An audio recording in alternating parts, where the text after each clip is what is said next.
नमस्कार, जनता टीवी देख रहे हैं आप। मैं हूं आपके साथ अमर त्रिपाठी। बुलेटिन का आगाज करेंगे इस वक्त की बड़ी और अहम जानकारी के साथ। ये बड़ी और अहम जानकारी इस वक्त की बड़ी अपडेट सामने है।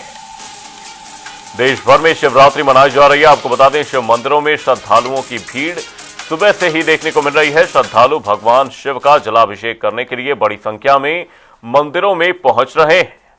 हर हर महादेव की गूंज मंदिरों में सुनाई दे रही है। वहीं शिवरात्रि पर मंदिरों में विशेष पूजा अर्चना और अनुष्ठान किए जा रहे हैं। ये बड़ी और अहम जानकारी आपको बता दें, देश भर में आज शिवरात्रि मनाई जा रही है। शिव मंदिरों में सुबह से ही भक्तों का हुजूम उमड़ा हुआ है।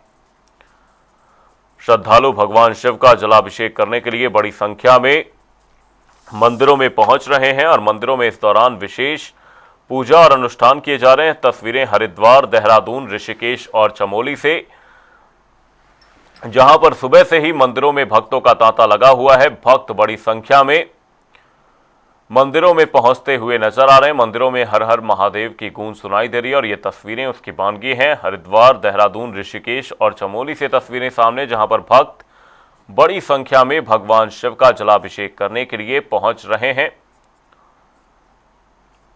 और सुबह से ही मंदिरों में भक्तों के पहुंचने का सिलसिला जारी है। आपको बता दें, कई अनुष्ठान इस दौरान मंदिरों में किए जा रहे हैं। तमाम अनुष्ठान, चाहे वो रुद्राभिषेक की बात करें, भगवान शिव का जलाभिषेक करने के लिए बड़ी संख्या में भक्त मंदिरों में पहुंचते हुए नजर आ रहे हैं। आपको बता दें, सुबह से ही भक्तों का तांता मंदिरों में लगा हुआ है।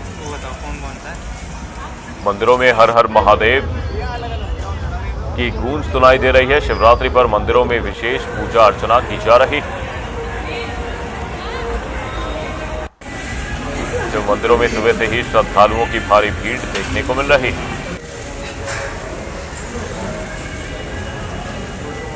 हरिद्वार से तमाम जानकारी के साथ हमारे सहयोगी हर्ष सैनी हमारे साथ जुड़े हुए हैं। हर्ष, आपसे जानने की कोशिश करेंगे, शिवरात्रि का ये मौका, किस तरह का उत्साह, किस तरह का हर्षोल्लास फिलहाल महादेव की नगरी हरिद्वार में देखने को मिल रहा है। आपको बता दें, आस्था की परम लहर के बाद आज महाशिवरात्रि का त्योहार मनाया जा रहा है और इस वक्त भगवान शिव के ससुराल दक्ष प्रजापति मंदिर में हमारी मौजूदगी है और तस्वीरें इस वक्त एक्सक्लूसिव जनता टीवी पर आपको दिखा देते हैं। एक छोटा सा बालक यहाँ पर डमरू बजाता हुआ नजर आएगा।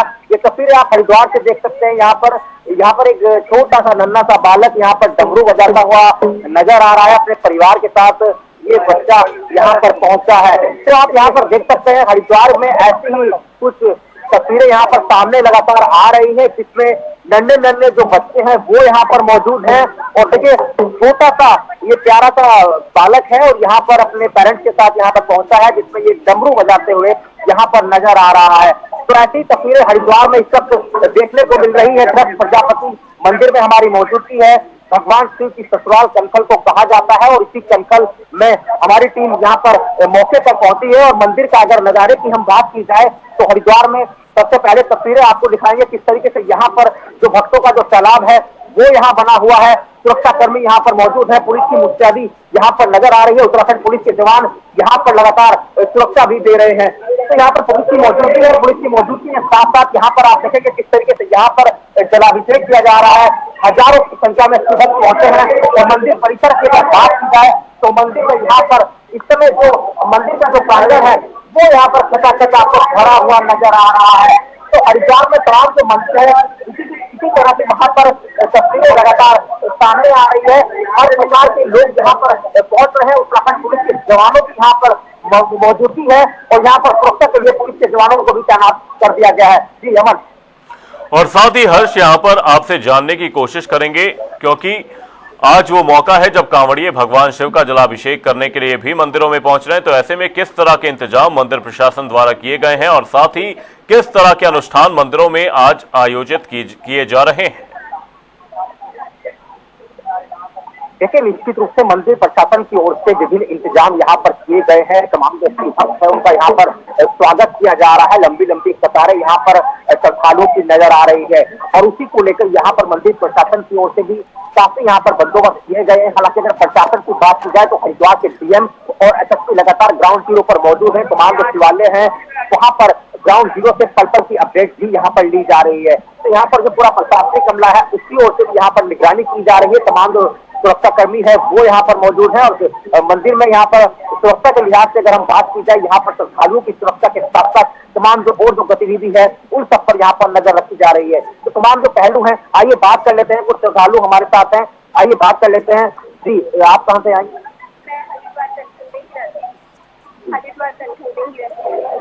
आज मंदिर पहुंची है आप, किस प्रकार की मनोकामना रही है लगातार? बहुत विश्वास जुड़ा है, महादेव से जो मांगो वो देते हैं। मेरा बेटा है, ये 2.5 महीने का था जब से मैं इसको मंदिर लेकर आती हूँ। ये आगे में डेली डमरू बजाता है, बहुत अच्छे से। तो ये इतना प्यारा डमरू बजाता है, क्या इसको किसी ने सिखाया है या स्वयं ये अपने आप? कृपा है, महादेव की कृपा है।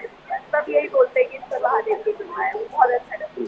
बेटा बजाओ डमरू दिखा। तो तस्वीरें आपको अमन हम लगातार दिखा रहे हैं। जो बच्चा अभी बालक जो डमरू बजा रहा था, उनकी माता जी हमारे साथ जनता टीवी पर बातचीत करने के लिए मौजूद है। ये लगातार बता रही है कि 2.5 साल का ये बालक है, वो लगातार यहाँ पर ये स्वयं अपने आप ही जब पैदा हुआ तो भगवान शिव ने इसके अंदर ऐसे संस्कार डाले जो ये अपने आप ही यहाँ पर डमरू बजाता हुआ भी नजर आ रहा है। जी अमन। देश भर में शिवरात्रि मनाई जा रही है। वहीं हर्ष, आपसे जानने की ये भी कोशिश करेंगे कि बीते दिनों भी लगातार देखा गया कि बड़ी संख्या में डाक कांवड़ लेने आने वाले लोग भी हरिद्वार का रुख करते हुए नजर आए। ऐसे में इस पूरे महाशिवरात्रि के मौके से पहले किस तरह का इंतजाम उत्तराखंड प्रशासन द्वारा किया गया कि लाखों की संख्या में, बड़ी संख्या में कांवड़िया आए और किसी भी तरह की अव्यवस्था की स्थिति देखने को नहीं मिली?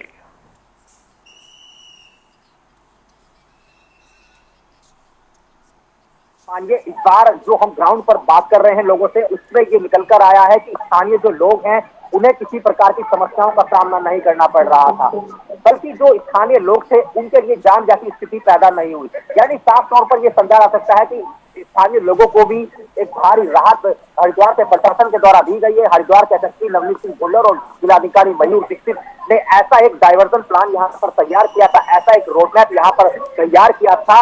उस रोडमैप के कारण ही हरिद्वार में जितने भी यहाँ पर शिव भक्त आए, लगभग आंकड़ों की अगर बात की जाए तो 4.5 करोड़, या अभी तक अगर हम आंकड़ों की बात की जाए तो लगभग हम कह सकते हैं 4.70 लाख के आसपास यहाँ पर श्रद्धालु पहुंचे हैं। उन सबकी व्यवस्थाओं को लेकर हरिद्वार यहाँ पर एक्टिव मोड में नजर आ रहे थे। तस्वीरों की अगर बात की जाए तो एसएसपी यहाँ पर बाइकों पर घूमते हुए हमें नजर दिया है, 2 पहिया वाहनों पर हरिद्वार पुलिस के कप्तान नजर आए। तो जो डायरेक्शन प्लान था, जो रूट जो प्लान था हरिद्वार पुलिस का, वो यहाँ पर काम आया है। जी अमन। मंदिरों में हर हर महादेव की गूंज सुनाई दे रही है। बहुत बहुत धन्यवाद हर्ष तमाम जानकारी के लिए। आपको बता दें शिवरात्रि का मौका है और सुबह से ही भक्तों का जमावड़ा मंदिरों में देखने को मिल रहा है। भक्त बड़ी संख्या में भगवान भोलेनाथ का जलाभिषेक करने के लिए मंदिरों में उमड़ रहे हैं। शिव मंदिरों में भक्तों की भारी भीड़ देखने को मिल रही है। आपको बता दें सुबह से ही इस तरह की तस्वीरें सामने आ रही हैं। बड़ी संख्या में श्रद्धालु मंदिरों का रुख करते हुए नजर आ रहे हैं। लंबी लंबी कतारें इस दौरान देखने को मिल रही हैं। मंदिरों में तमाम अनुष्ठान आज किए जा रहे हैं।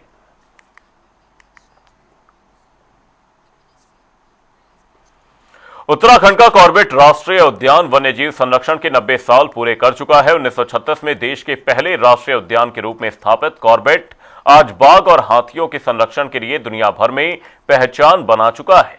1973 में यहीं से प्रोजेक्ट टाइगर की शुरुआत हुई थी। अधिकारियों के मुताबिक कॉर्बेट टाइगर रिजर्व का क्षेत्रफल अब करीब 1288 वर्ग किलोमीटर है।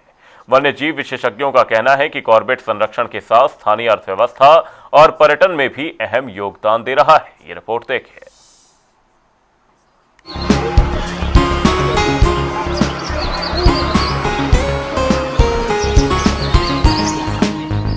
भारत में दुनिया के सबसे ज्यादा जंगली बाघ पाए जाते हैं।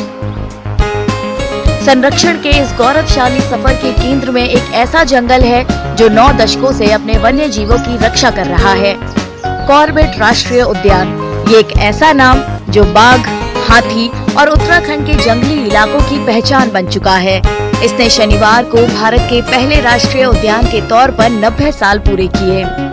90 साल एक बहुत अच्छा एक सफर रहा है। जो जिम कॉर्बेट ने एक सोच रखी थी कि इन जंगलों को, इन जानवरों को बचाने के लिए एक पहल की थी, जो मैल्कम हेली और उन्होंने मिल करके 1936 में इसका नाम हेली नेशनल पार्क रखा गया था और आज इसका नाम कॉर्बेट नेशनल पार्क है। तो ये 90 सालों का सफर बहुत अच्छा रहा, जिसमें बाघों की संख्या बढ़ी और प्रोजेक्ट टाइगर की शुरुआत यहाँ पर से हुई थी। हाथियों की संख्या आजकल यहाँ पर बढ़ी हुई है। तो ये एक बहुत अच्छा सफर रहा है। कॉर्बेट सिर्फ एक राष्ट्रीय उद्यान नहीं बल्कि भारत में वन्य जीव संरक्षण की सबसे सफल कहानी और प्रोजेक्ट टाइगर की जन्मस्थली के रूप में पूरी दुनिया में अपनी अलग पहचान रखता है। तब से लेकर अब तक कॉर्बेट ने बहुत सारे चेंजेस देखे हैं। उसका एरिया जो था उस समय करीब 350 स्क्वायर किलोमीटर था। अगर आज हम कॉर्बेट टाइगर रिजर्व की बात करें तो करीब 1288 स्क्वायर किलोमीटर जो एरिया है वो हो गया है।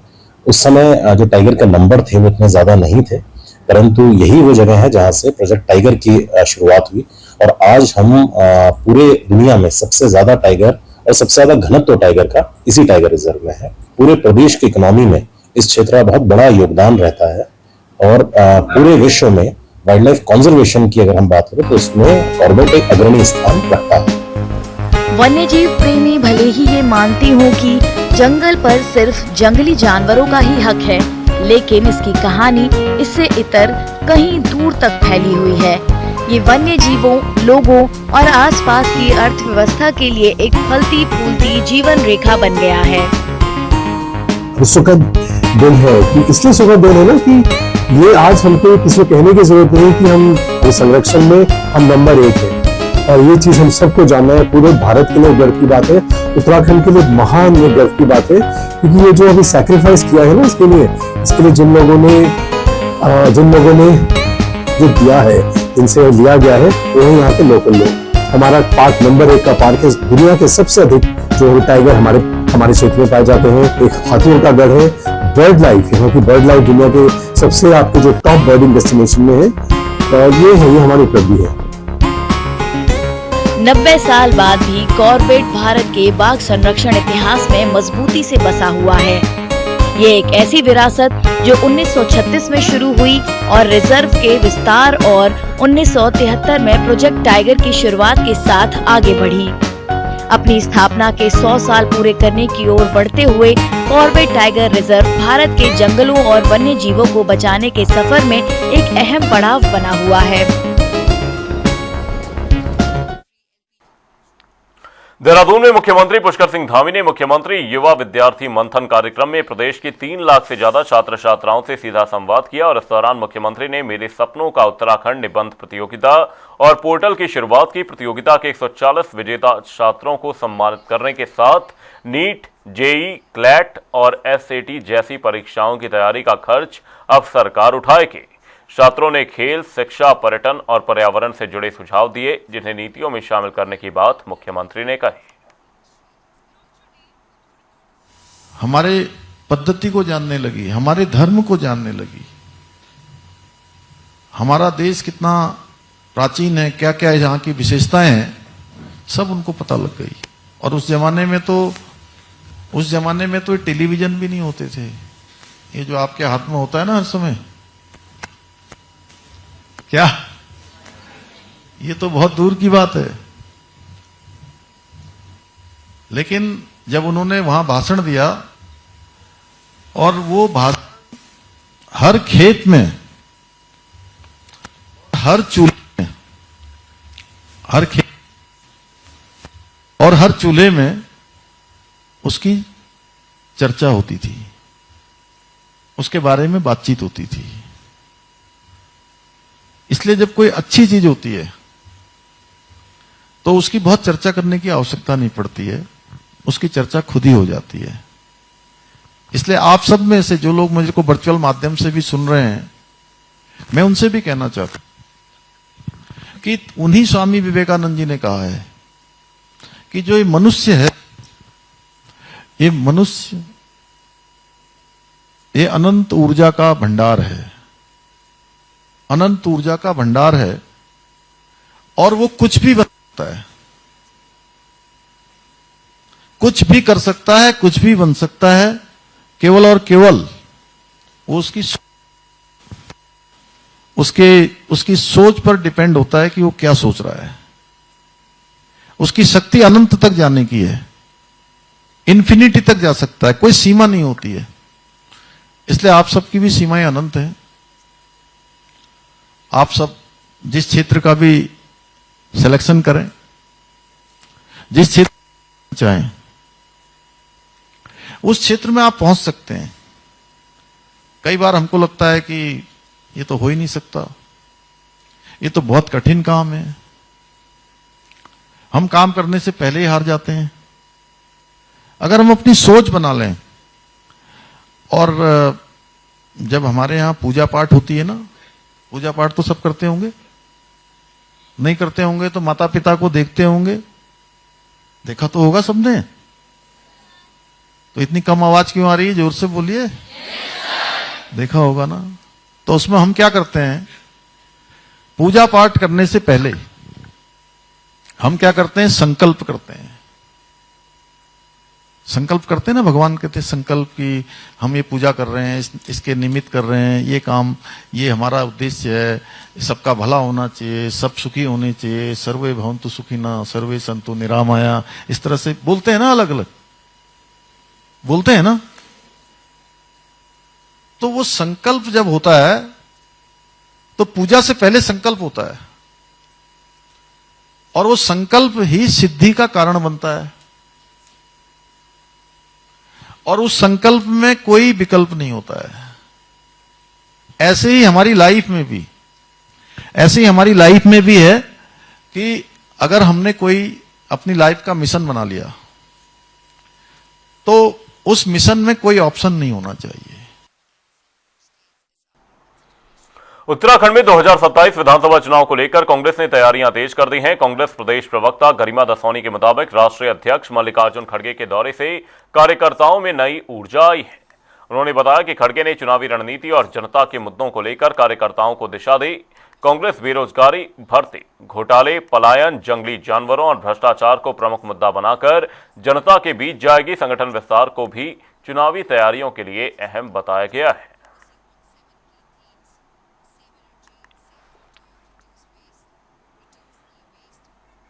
कांग्रेस अध्यक्ष मल्लिकार्जुन खड़गे के 2 दिवसीय उत्तराखंड दौरे के पहले दिन देहरादून में शंखनाद सभा हुई। खड़गे ने बेरोजगारी और पलायन समेत कई मुद्दों पर बीजेपी सरकार को घेरा। वहीं बीजेपी प्रदेश अध्यक्ष महेंद्र भट्ट ने सभा को फ्लॉप बताते हुए कांग्रेस पर पलटवार किया। महेंद्र भट्ट ने दावा किया कि बीजेपी सरकार में 34,000 से ज्यादा युवाओं को नौकरी मिली है और नकल विहीन परीक्षाएं हो रही हैं। उन्होंने खुद सहायता समूहों और लखपति दीदी योजना से रोजगार बढ़ने का दावा किया। देखिए, ना संघ था ना नाथ था। खड़गे जी आए और खड़क कर चले गए। उनकी बात को कोई गंभीरता से उत्तराखंड जनता ने लिया नहीं है। और जिन विषयों को बोल रहे हैं वो सारे विषय कांग्रेस के कालखंड में अभिशाप थे। युवा बेरोजगारी के लिए भटक रहा था।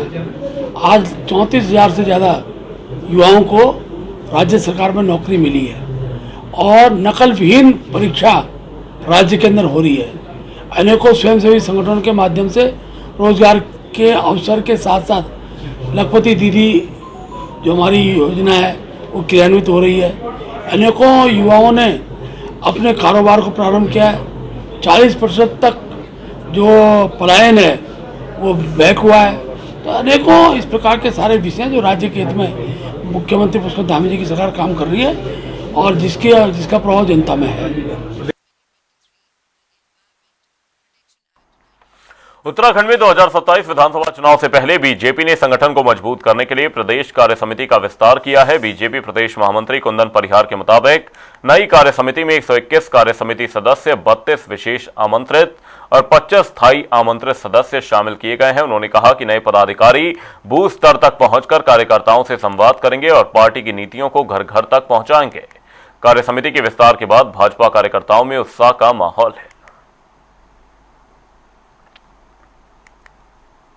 देखिए, कांग्रेस इसी भ्रम में रहती है। कांग्रेस हमेशा वास्तविक तथ्यों से दूर भागती है।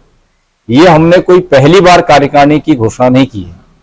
ये जो हमारी भारतीय जनता पार्टी की संगठन की संरचना है उसी के अनुरूप हमारे 7 मोर्चे हैं, उसी के अनुरूप हमारे 22 प्रकोष्ठ हैं और उसी के अनुरूप प्रदेश कार्यकारिणी के सदस्य होते हैं, उसी के अनुरूप विशेष आमंत्रित सदस्य होते हैं। और जो हमारे वरिष्ठ जन है, इसमें पूर्व मुख्यमंत्री, हमारे कोर ग्रुप के सम्मानित सदस्य, हमारी मंत्रिपरिषद के सभी मंत्रीगण, जो पदेन स्थायी आमंत्रित सदस्य हैं, ये उसमें रहते हैं। लेकिन कांग्रेस को अगर उसकी बात करें तो स्वयं उसको कार्यकर्ता नहीं मिल पा रहे हैं। एक जो कार्यकर्ता थे उनको उन्होंने दायित्व दिया है और भारतीय जनता पार्टी की तुलना और भारतीय जनता पार्टी की संगठन की संरचना की मुकाबला कांग्रेस कभी भी नहीं कर सकती है, इसलिए बार बार चुनाव में वो शिकस्त खा रही है। कांग्रेस के राष्ट्रीय अध्यक्ष मल्लिकार्जुन खड़गे के उत्तराखंड दौरे से पहले एसएसपी कार्यालय में कांग्रेस के धरना प्रदर्शन को लेकर सियासत गर्मा गई है। बीजेपी प्रदेश महामंत्री कुंदन परिहार ने कांग्रेस पर निशाना साधते हुए कहा कि पुलिस प्रशासन के कार्यालय में जाकर धरना देना कानून को हाथ में लेने जैसा है। उन्होंने आरोप लगाया कि कांग्रेस निराशा और हताशा में इस तरह की हरकतें कर रही है। देखिए, कांग्रेस आज धरना प्रदर्शन के माध्यम से जो पुलिस प्रशासन के मुख्यालय हैं, जहां पर अधिकारी बैठते हैं, वहां पर जाने का काम कर रहे हैं और एक प्रकार से कानून अपने हाथ में वो ले रहे हैं। भारतीय जनता पार्टी के किसी भी नेता ने कानून अपने हाथ में लेने का काम कभी नहीं किया। तो कांग्रेस लगातार इस प्रकार एक निराशा और हताशा के कारण ऐसा कर रही है, लेकिन इसको उत्तराखंड की जनता समझती है और कांग्रेस को इसका जवाब हम नहीं, वो उत्तराखंड की जनता 2027 में देगी। हरिद्वार में दाग कांवड़ यात्रा के दौरान हर की पैड़ी और गंगा घाटों पर शिव भक्तों की भारी भीड़ उमड़ती हुई नजर आई। वहीं भारी बारिश के बावजूद कांवड़ियों का उत्साह और आस्था बरकरार दिखे। वहीं श्रद्धालुओं की सुरक्षा को लेकर जिला प्रशासन अलर्ट नजर आया। जिलाधिकारी मयूर दीक्षित ने बारिश के बीच शंकराचार्य चौक पहुंचकर सुरक्षा और अन्य व्यवस्थाओं का जायजा लिया। उन्होंने पुलिस और सुरक्षा बलों को पूरी सतर्कता के साथ ड्यूटी करने और कांवड़ियों की यात्रा सकुशल संपन्न कराने के निर्देश दिए थे। यात्रा का जो आखिरी फेज वो चल रहा है और आज काफी संख्या में जो कांवड़िए हैं वो आज एग्जिट भी कर रहे हैं, एंट्री भी हो रही है। मोटर बाइक अधिकतर है, साथ ही सुबह से ही काफी बारिश भी हो रही है, कुछ जगहों पे जलभराव भी हुआ है, उसका भी निगरानी की जा रही है। साथ ही कांवड़ यात्री जो आ रहे हैं, कांवड़ी आ रहे हैं, उनका सकुशल यहाँ से वापसी हो और जो जल निकासी लगातार होती रहे, कहीं भी कोई ऑब्स्ट्रक्शन क्रिएट ना हो। हाईवे भी हमारे चलते रहे, इस बारे में लगातार निगरानी कर रहे हैं और सभी पुलिस फोर्स। मसूरी विधानसभा सीट पर कांग्रेस नेता उपेंद्र थापा ने बीजेपी विधायक गणेश जोशी पर गंभीर आरोप लगाए हैं। उन्होंने विधायक पर भ्रष्टाचार और सरकारी धन के दुरुपयोग का आरोप लगाया है। उपेंद्र थापा ने कहा कि बीजेपी आपदा के समय लोगों की मदद करने के बजाय अवसर तलाशती है। उन्होंने दावा किया कि प्रदेश में कांग्रेस की सरकार बनने पर पूरे मामले की निष्पक्ष जांच कराई जाएगी और दोषियों के खिलाफ कड़ी कार्रवाई होगी। देखिए, ये सरकार तो पूरी की पूरी भ्रष्टाचार में डूबी है, चाहे वो हमारे क्षेत्रीय विधायक और मंत्री हो, चाहे हमारे माननीय मुख्यमंत्री हो। आप ये लगा लीजिए कि हर चीज पे कमीशन सेट है और ये आप ये लगा लीजिए कि चाहे वो नदी हो, पत्थर हो, रेत हो, खनिज हो, शराब हो, हर चीज पे पत्ती है। पैसे दो और काम कराओ, पैसे दो और काम कराओ का हिसाब चल रहा है अंदर खाने, जैसे सुनने में आया और ऐसे है भी। और जो काम जो सड़कों पे काम चल रहे हैं, जो आपदा के काम चल रहे हैं, वो आप देख ही रहे हैं कि आपदा का पैसा तो इन लोगों ने जो है सारा जो भी 1200 करोड़ रुपए आया वो उसकी बंदर बाट इन्होंने अपने कार्यकर्ताओं में कर ली। जो समूह महिला समूह बनी हुई है, उसमें इन्होंने उनकी लीडर जो इनके पार्टी की कार्यकर्ता है और जो इनके क्षेत्र में कार्यकर्ता है, जो इनके मंडल के अध्यक्ष फलाना, उनकी पत्नियों को इन्होंने पैसा दिया है। बीजेपी प्रदेश अध्यक्ष महेंद्र भट्ट ने चुनावी साल से पहले प्रदेश संगठन का विस्तार किया है। पार्टी ने स्थायी आमंत्रित, विशेष आमंत्रित और प्रदेश कार्य समिति सदस्यों की सूची जारी की। 25 नेताओं को स्थायी आमंत्रित सदस्य, 32 नेताओं को विशेष आमंत्रित सदस्य और 121 नेताओं को प्रदेश कार्य समिति सदस्य की जिम्मेदारी दी गई है। वहीं माना जा रहा है कि चुनाव से पहले संगठन को मजबूत करने के लिए नेताओं को नई जिम्मेदारियां सौंपी गई हैं।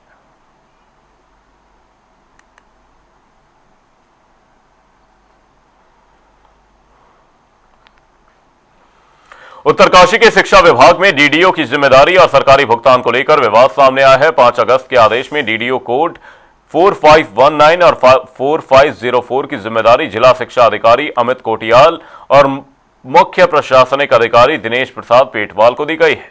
शासन स्तर पर नियुक्त डीडीओ धर्मेंद्र रावत ने नियमों के पालन और करीब 44,000 रुपए की देनदारी को लेकर सवाल उठाए। उन्होंने आवास श्रेणी में बदलाव का भी आरोप लगाया। अब विभागीय अधिकारियों में आरोप प्रत्यारोप के बीच निष्पक्ष जांच की मांग उठ रही है। देखिए, आरण वेतन अधिकारी का दायित्व जो है मुझे, वो शासन ने मुझे पदेन दिया है। यानी किसी भी विभाग में आरण वेतन के दायित्वों का निर्धारण शासन करता है और शासन ने जिसको निर्धारित किया है, मैं उस पद पर बैठा हूं, तो शासन ने वित्त अधिकारी को शिक्षा विभाग की सभी प्रारंभिक और माध्यमिक वित्त अधिकारियों को आवरण वितरण अधिकारी का अधिकार दिया है। अब मतलब इतना हास्यास्पद विषय है ये कि मैंने आपको कहा ना कि शासन की मंशा को और शासन के आदेशों को तार तार कैसा करना है वो उत्तरकाशी के प्रभारी मुख्य शिक्षा अधिकारी और कार्यालय से आप जान सकते हैं। बुलेटिन में फिलहाल के लिए सिर्फ इतना ही, रुकेंगे एक छोटे से ब्रेक के लिए। देखते रहिए जनता टीवी।